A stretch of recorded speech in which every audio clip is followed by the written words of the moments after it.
എന്താണ് രണ്ടാമതായി ഈ ഭാഗത്ത് നമ്മളോട് പൗലോസ് അപ്പോസ്തലൻ പറയുന്നത്? യേശു ക്രിസ്തുവിനെ ധരിച്ചു കൊള്ളണമെന്നാണ് പറയുന്നത്. ധരിക്കുവാൻ തക്കവണ്ണം വസ്ത്രങ്ങളെ പറ്റി നാം ചിന്തിക്കാറുണ്ട്. എന്നാൽ ഓരോ പ്രാവശ്യവും നാം ധരിക്കുന്ന വസ്ത്രങ്ങൾ നമ്മുടെ പുറമേയുള്ള വസ്ത്രധാരണത്തെ പറ്റിയാണ് പറയുന്നത്. എന്നാൽ അകത്തൂടെ നാം നടത്തുന്നതായ വ്യത്യാസങ്ങളെ എങ്ങനെ നാം കാണേണ്ടിയിരിക്കുന്നു? എങ്ങനെയാണ് നമ്മുടെ അകത്ത് ധരിക്കുന്ന വസ്ത്രം നമ്മെ പുറമേ മാറ്റിയെടുക്കുന്നത് എന്നുള്ളതാണ് രണ്ടാമതായി നമുക്ക് ചിന്തിക്കേണ്ടി ഇരിക്കുന്നത്. റോമർക്ക് എഴുതിയ ലേഖനം 13 അധ്യായത്തിൻ്റെ 14 വാക്യത്തിൻ്റെ 2 ഭാഗം വളരെ പ്രസക്തമായി അതുകൊണ്ട് നാം വായിക്കേണ്ടിയിരിക്കുന്നു. രണ്ടാമത്തെ ഭാഗമെന്ന് പറയുന്നത് 13 അധ്യായത്തിൻ്റെ 14 വാക്യം, അതിൻ്റെ 2 ഭാഗം. 1 ഭാഗം ഇങ്ങനെ വായിക്കുന്നു: കർത്താവായ യേശു ക്രിസ്തുവിനെ ധരിച്ചുകൊള്ളുവീൻ, മോഹങ്ങൾ ജനിക്കത്തക്ക വിധം ജഡത്തിനായി നാം ചിന്തിക്കരുത്. നാം ക്രിസ്തുവിനെ ധരിക്കേണ്ടുന്നത് ജഡത്തിലാണ്. എന്നാൽ ഈ ധരിക്കുന്ന ക്രിസ്തു നമ്മളിലായിരിക്കുമ്പോൾ മോഹങ്ങൾ ജനിക്കുവാനായിട്ടുള്ളതല്ല എന്ന് പറയുകയാണ്. എന്താണ് മോഹങ്ങളും ഈ ജഡത്തിൻ്റെ ക്രിസ്തുവിലുള്ള നാം ധരിക്കുന്നതും തമ്മിലുള്ളതായ വ്യത്യാസങ്ങൾ എന്ന് ചിന്തിക്കേണ്ടിയിരിക്കുന്നു. ഏറ്റവും നന്നായി ഇതിനെ രേഖപ്പെടുത്തിയിരിക്കുന്നത് യാക്കോബിൻ്റെ ലേഖനത്തിൽ നാം വായിക്കുന്ന ഭാഗമാണ്.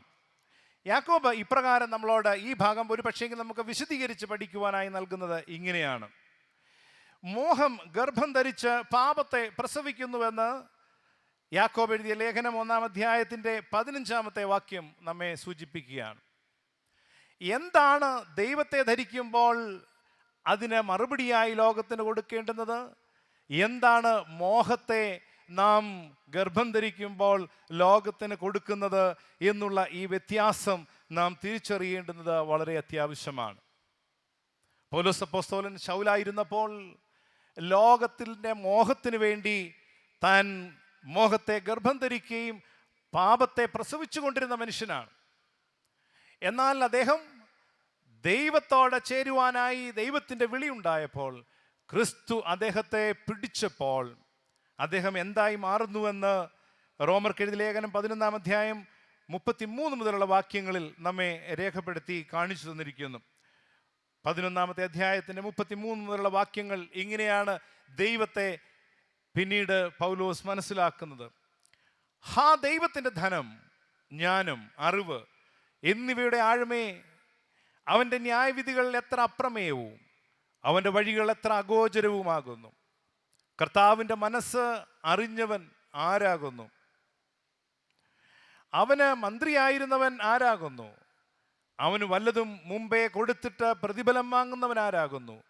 സകലവും അവനിൽ നിന്നും അവനാലും അവനിലേക്കുമാകുന്നുവല്ലോ. അവൻ എന്നേക്കും മഹത്വമുണ്ടാകട്ടെ. നാം എന്താണ് മോഹിക്കേണ്ടുന്നത്? ഒരു മനുഷ്യൻ്റെ ജീവിതത്തിൽ എന്ത് മോഹിക്കണം എന്ന് നാം ചിന്തിക്കേണ്ടുന്നത് എന്ത് ധരിക്കും എന്നുള്ളതുമായി ബന്ധപ്പെട്ട് കിടക്കുകയാണ്. ഇവിടെയാണ് വീണ്ടും നാം കാണുന്ന പരിശുദ്ധ സഭയുടെ ആദിമ പിതാക്കന്മാർ എന്ത് മോഹിച്ചു എന്ന് കാണുവാനായിട്ട് സാധിക്കുന്നത്. അനേക മോഹങ്ങൾ ജനിക്കുന്ന ഈ ലോകത്തിൽ ആധുനിക ജീവിതത്തിന് വേണ്ടി മാത്രം നമ്മുടെ മോഹത്തെ നാം തന്നെ തിട്ടപ്പെടുത്തുമ്പോൾ, ദൈവത്തെ ധരിക്കുന്നവർ എന്ത് മോഹിക്കുന്നു എന്ന് ചിന്തിക്കേണ്ടിയിരിക്കുന്നു. സ്വർണ്ണനാവുകാരനായ ഈവാനിയോസ് ജോൺ ക്രിസോസ്റ്റം എന്ന് നാം പറയുന്ന ആ വലിയ പിതാവ്, തെവദോസ്യോസ് എന്ന് പറയുന്ന ചക്രവർത്തിയുടെ കാലഘട്ടത്തിൽ ക്രിസ്തു ആകുന്നു എൻ്റെ യഥാർത്ഥ ദൈവമെന്ന് പറഞ്ഞപ്പോൾ രാജ്ഞിക്ക് എതിരായി സംസാരിക്കുവാനായി തുടങ്ങുകയാണ്. രാജ്ഞി അദ്ദേഹത്തെ നാടുകടത്തുവാനും കൊല്ലുവാനും ഉള്ളതായ ഉത്തരവ് ഇടുന്നു. അദ്ദേഹം നാടുകടത്തപ്പെടുവാൻ പോകുമ്പോൾ കൂടെയുണ്ടായിരുന്ന അദ്ദേഹത്തെ കൂട്ടിക്കൊണ്ടു പോകുന്ന പടയാളികളോട് പറയുന്നു, 3 മാസത്തേക്ക് അദ്ദേഹം യാത്ര ചെയ്തൊരു മലയിലേക്ക് കൊണ്ടുപോകും.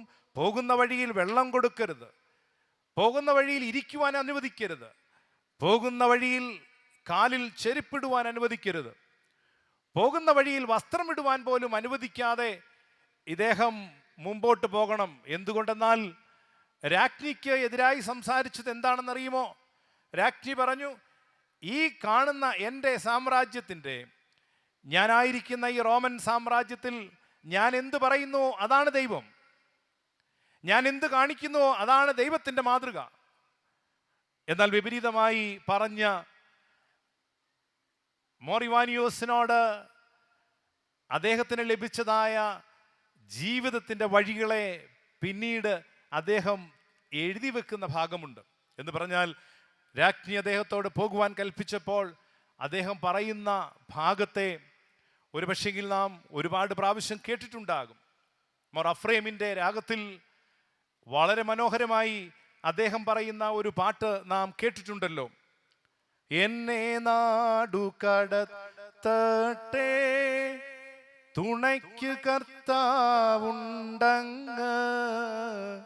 വാളാലെന്നെ കീറട്ടെ എനിക്കു താങ്ങുണ്ടേശായ. വളരെ മനോഹരമായി അദ്ദേഹം പിന്നീട് പറയുകയാണ്, എന്നെ അല്ലയോ രാജ്ഞി, നീ എന്ത് ചെയ്താലും എനിക്ക് എന്നെ ആഴിയിലെറിയട്ടെ, അവിടെ യോനാ നബിയുണ്ട്. എന്നെ സിംഹക്കുഴിയിൽ നീ തള്ളിയിരട്ടെ, അവിടെ ദാനിയേലുണ്ട്. തീച്ചൂളയിൽ എന്നെ നീ വിട്ടുകൊള്ളുക, പൈതങ്ങളെ ഞാൻ ഓർക്കും. വാളാൽ എൻ്റെ തലയെ നീ വീഴ്ത്തിക്കളയുക, സ്നാപക യോഹന്നാൻ എനിക്ക് കൂടെയുണ്ട്. കല്ലേറാൽ ഞാൻ കൊല്ലപ്പെടട്ടെ, സ്തേഫാനോസ് എനിക്ക് കൂടുണ്ട്. സമ്പത്തെല്ലാം പോകട്ടെ, എനിക്ക് യാതൊരു ക്ലേശവുമില്ല. ഞാൻ വെറും കയ്യാൽ വന്നു, ഞാൻ ഇവിടെ നിന്ന് വെറും കയ്യാൽ പോകും. ഞാൻ എൻ്റെ താതൻ്റെ സന്നിധിയിൽ ചെന്ന് ചേരും എന്നുള്ള പൂർണ്ണ വിശ്വാസമാകുമ്പോൾ എന്താണ് ഗർഭം ധരിച്ചത്? ഇവാനിയോസിൽ എന്താണ് ഗർഭം ധരിച്ചത്? ലോകത്തിൻ്റെ, ശരീരത്തിൻ്റെ സുഖത്തെ പൂർണ്ണമായി ഉപേക്ഷിക്കുവാനുള്ള ആ മോഹം അദ്ദേഹത്തിൽ ജനിക്കുകയും അദ്ദേഹത്തെ സൃഷ്ടിച്ച, അദ്ദേഹം വിശ്വസിക്കുന്ന ദൈവം, പൂർണ്ണമായ ദൈവവും മനുഷ്യനുമായി എന്ന് ലോകത്തോട് വിളിച്ചു പറഞ്ഞ ആ ദൈവം, ആ ദൈവത്തിന് വേണ്ടി ഉപേക്ഷിക്കേണ്ടതിനെ ഉപേക്ഷിക്കുവാൻ, താൻ ശീലമില്ലാത്തതിനെ മുഴുവൻ കളഞ്ഞ് എന്തായിരുന്നുവോ തൻ്റെ ജീവിതത്തിൽ ശീലിച്ചു വന്നത്, ധനിക കുടുംബത്തിൽ ജനിച്ച് തനിക്കുള്ളതെല്ലാം ദരിദ്രന്മാർക്ക് കൊടുത്തുകൊണ്ട് തൻ്റെ ജീവിതത്തിൽ പിന്നീട് സഭയ്ക്ക് വേണ്ടി ജീവിതം ഒഴിഞ്ഞു വെച്ചപ്പോഴും മോഹിച്ചത് ദൈവത്തെ മാത്രമാകുന്നു. അനുഗ്രഹിക്കപ്പെട്ടവരെ, ചോദ്യം രണ്ടാമതായി നമ്മളോട് യേശുക്രിസ്തുവിനെ ധരിക്കണമെന്ന് പറയുമ്പോൾ നാം തന്നെ ചോദിക്കേണ്ടുന്നത്, എന്ത് ഞാൻ മോഹിക്കുന്നു? യേശുക്രിസ്തുവിനെ ധരിക്കുവാൻ ഞാൻ മോഹിക്കുന്നുവോ അതോ ലോകത്തെ ധരിക്കുവാനായി ഞാൻ മോഹിക്കുന്നുവോ? ഒരു മോഹമേ സാധ്യമാവുകയുള്ളൂ. ഒന്നുകിൽ ദൈവത്തെ ധരിക്കാം, അതല്ലെങ്കിൽ ലോകത്തെ ധരിക്കാം. നാം ഏറ്റവും ഇഷ്ടപ്പെടുന്നതിനെ എടുത്തു കഴിഞ്ഞാൽ ഒന്ന് നമ്മളിൽ നിന്ന് ഇല്ലാതെ പോകും. നമ്മളിൽ ഇല്ലാതെ പോകുമ്പോഴാകുന്നു ഞാൻ ഓസ്ട്രേലിയയിൽ പറഞ്ഞ സ്ത്രീ നമ്മളോട് പറയുന്ന ചോദ്യം, എന്തുകൊണ്ട് ദൈവം ഇവിടെ ജീവിക്കുന്നില്ല എന്ന് ചോദിക്കുന്നതായ ചോദ്യം. പഴയ നിയമത്തിൽ നാം ഇപ്രകാരം ഒരു ഭാഗം കാണുന്നുണ്ട്.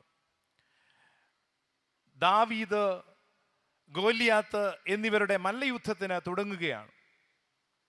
ഈ മല്ലയുദ്ധത്തിൻ്റെ ഭാഗം തുടങ്ങുന്നത് നമുക്കറിയാം, ഫിലിസ്ത്യ ദേശവുമായിട്ടുള്ള യുദ്ധത്തിലേക്ക് കടന്നു വരുമ്പോൾ ആരാണ് ഈ മല്ലനെ കൊല്ലുവാനുള്ള സാധ്യതയെന്ന് ചിന്തിച്ചിരിക്കുമ്പോൾ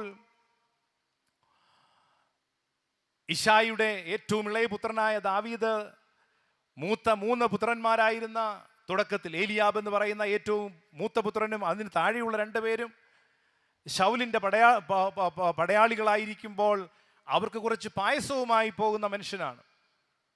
ആടുകളെ വിട്ടിട്ട് യാത്ര ചെയ്യുന്നു. എന്നാൽ വളരെ പ്രസക്തമായ ഒരു ഭാഗം അവിടെ നമുക്ക് കാണുവാനായിട്ട് സാധിക്കുന്നുണ്ട്. 2 പടനായകന്മാരും പടക്കോപ്പുകളും സൈന്യങ്ങളും നിൽക്കുന്ന സമയത്ത് ദാവീദ് ദൈവത്തിൻ്റെ ഭാഷയിൽ ഗോലിയാത്തിനോട് സംസാരിക്കുന്നു.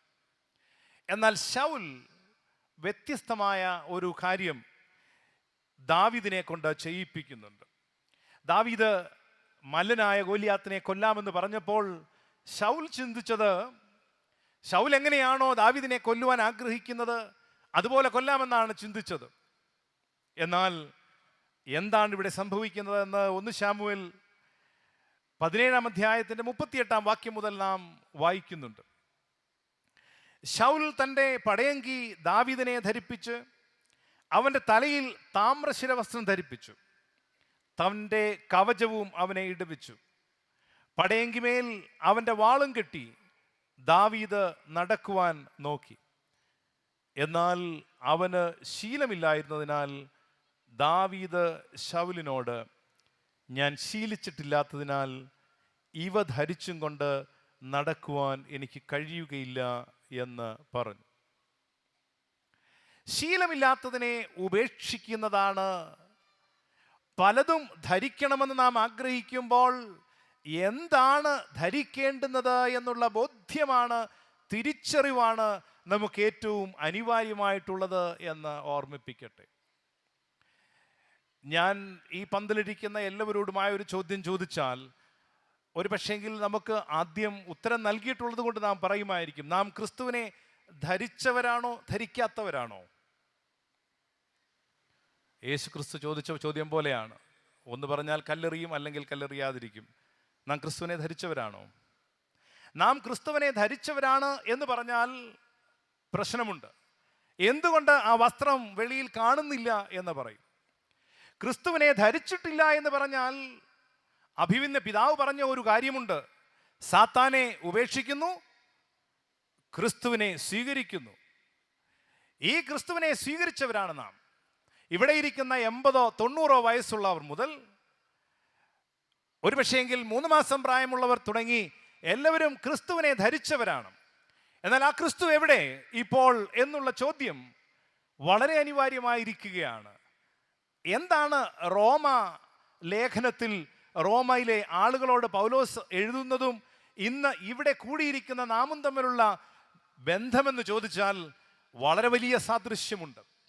റോമയിലേക്ക് ഈ കത്ത് എഴുതുമ്പോൾ പൗലോസ് അപ്പോസ്തലന് വ്യക്തമായി അറിയാമായിരുന്നു, അവിടെ ഉണ്ടായിരുന്ന യവനന്മാർ ക്രിസ്ത്യാനികളായിരുന്നു, വിജാതീയരായിരുന്ന ചിലർ ക്രിസ്ത്യാനികളായിരുന്നു.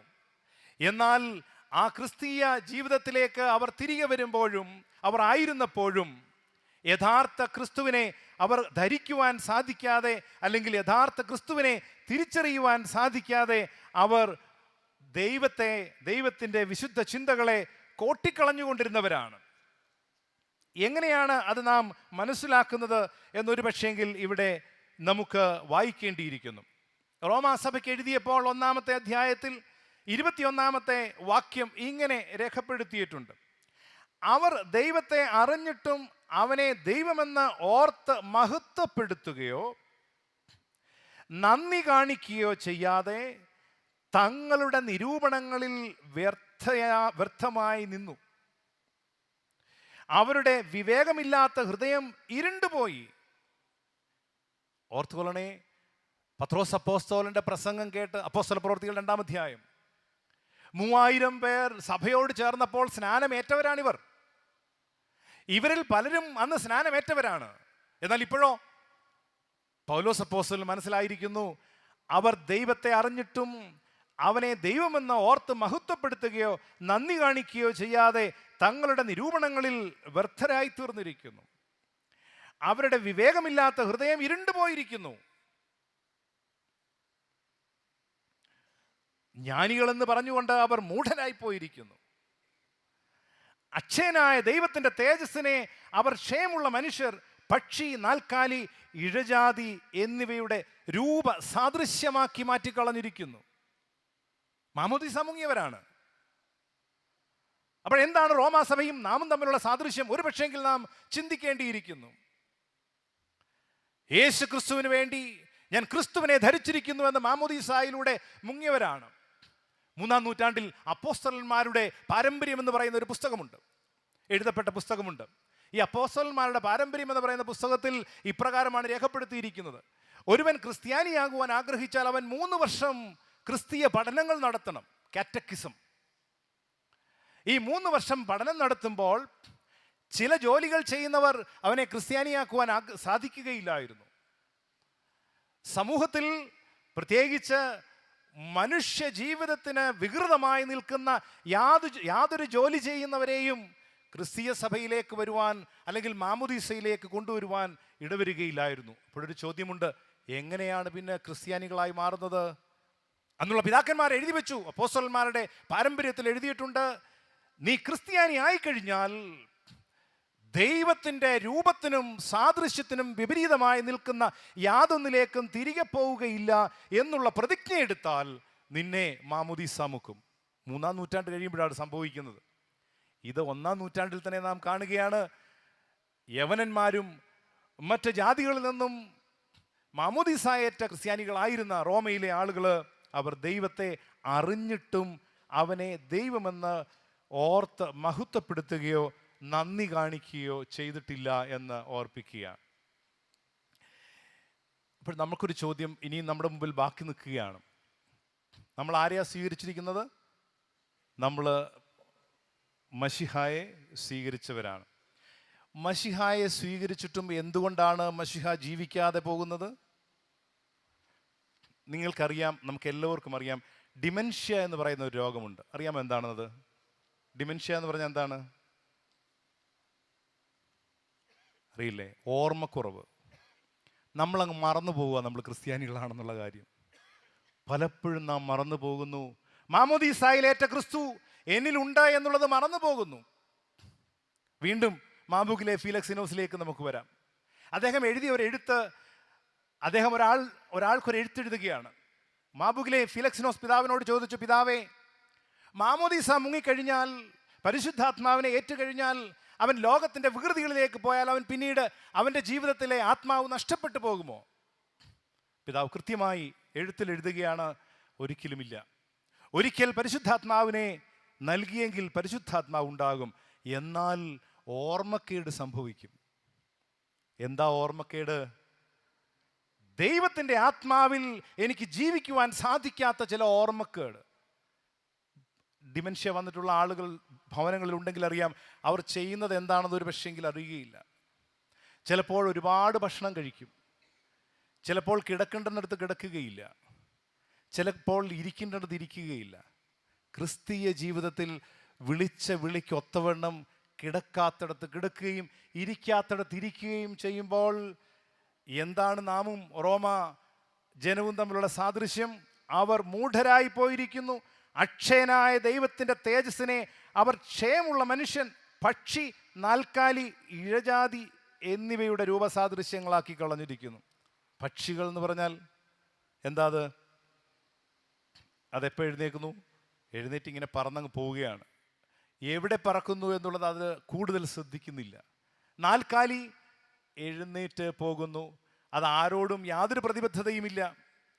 ഇഴജന്തുക്കൾ, പാമ്പ്, കേരളത്തിൽ ഒരുപാട് പാമ്പുകളുണ്ടെന്നാണ് പറയുന്നത്. ഇങ്ങനെ ദൈവത്തിൻ്റെ ആത്മാവിനെ മറന്നു കളഞ്ഞുകൊണ്ട് ക്രിസ്തീയ ജീവിതത്തിലൂടെ യാത്ര ചെയ്യുന്നുവെങ്കിൽ എന്താണ് പറയുന്നത്?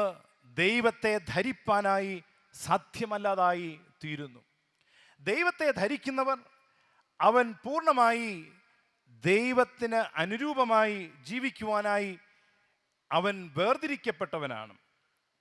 അവർ ദൈവത്തെ അറിഞ്ഞിട്ടും അവർ ദൈവമെന്ന ഓർത്ത് മഹത്വപ്പെടുത്തുകയോ നന്ദി കാണിക്കുകയോ ചെയ്യാതെ തങ്ങളുടെ നിരൂപണങ്ങളിൽ വ്യർത്ഥരായി തീർന്നിരിക്കുന്നു.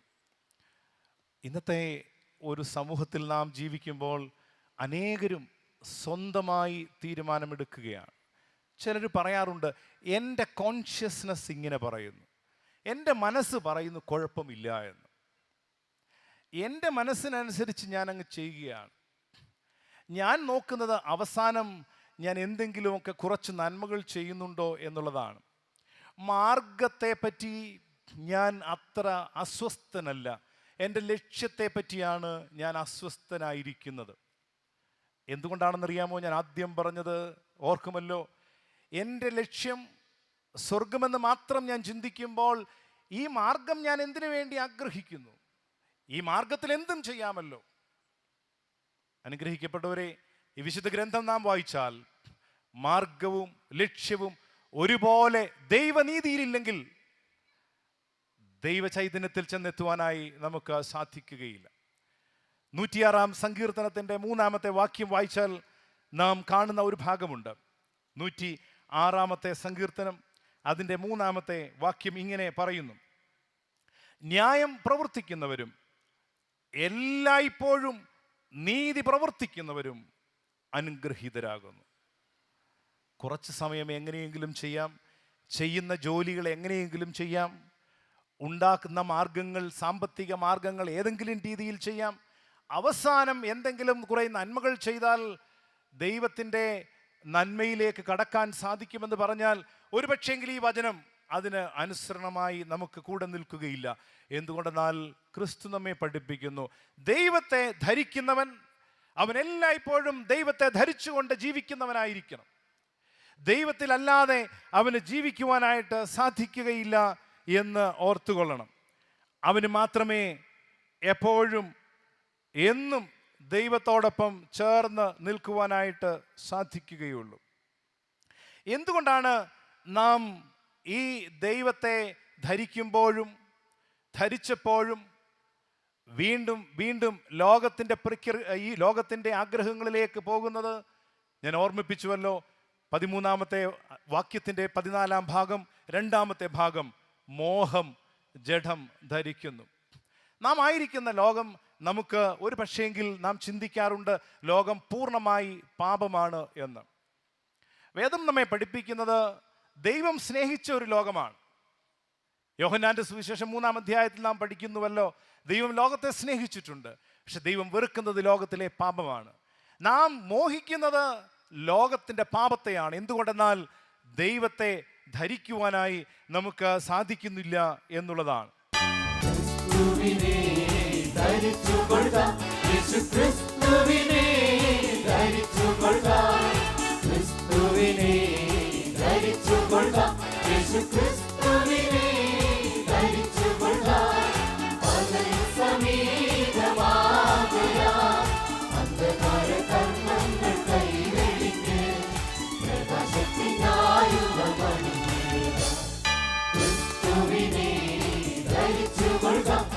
Christ.